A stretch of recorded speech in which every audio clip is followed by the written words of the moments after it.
ఆగాగు. ఏమంటివి ఆచార్య దేవ? జాతి నెపమున సూతసుతుని కిందు నిల్వ అర్హత లేదందువా? ఎంత మాట! ఇది క్షాత్ర పరీక్షయే కానీ క్షత్రియ పరీక్ష కాకూడదు. ఇది కుల పరీక్షే అందువా? నీ తండ్రి భరద్వాజును జననమెట్టిది, మట్టి కుండలో పుట్టితివి, అట్టి జుగుప్సాకర్మకు నీ సంభవం ఎట్టిది. మాకే చెప్పింటివేమయ్యా? మా వంశమునకు మూలపురుషుడైన వశిష్ఠుడు దేవవేశ్యకు ఊరవశీపుత్రుడు కాడా?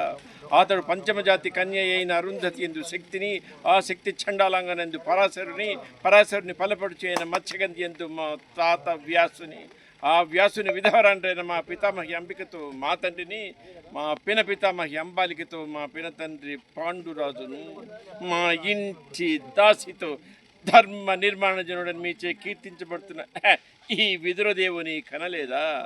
సందర్భావసారములను బట్టి క్షేత్రబీజ ప్రాధాన్యములతో సంకరమైన మా కురువంశం ఏనాడో కులహీనమైనది కాగా నేడు కులము అను వ్యర్థవాదమెందులకు. ఆయన సుయోధన తాత, పాలిన బ్రహ్మర్షుల జననములు మనము విచారించదగినవి కావు. నీవన్నట్లు ముమ్మాటికి ఇది క్షాత్ర పరీక్ష. క్షాత్రమున్నవారెల్లరూ క్షత్రియులే, రాజ్యమున్నవారే రాజులు.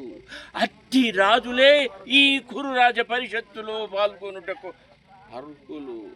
ఓహో, విద్యార్హత నిర్ణయించున్నది రాచరికమా?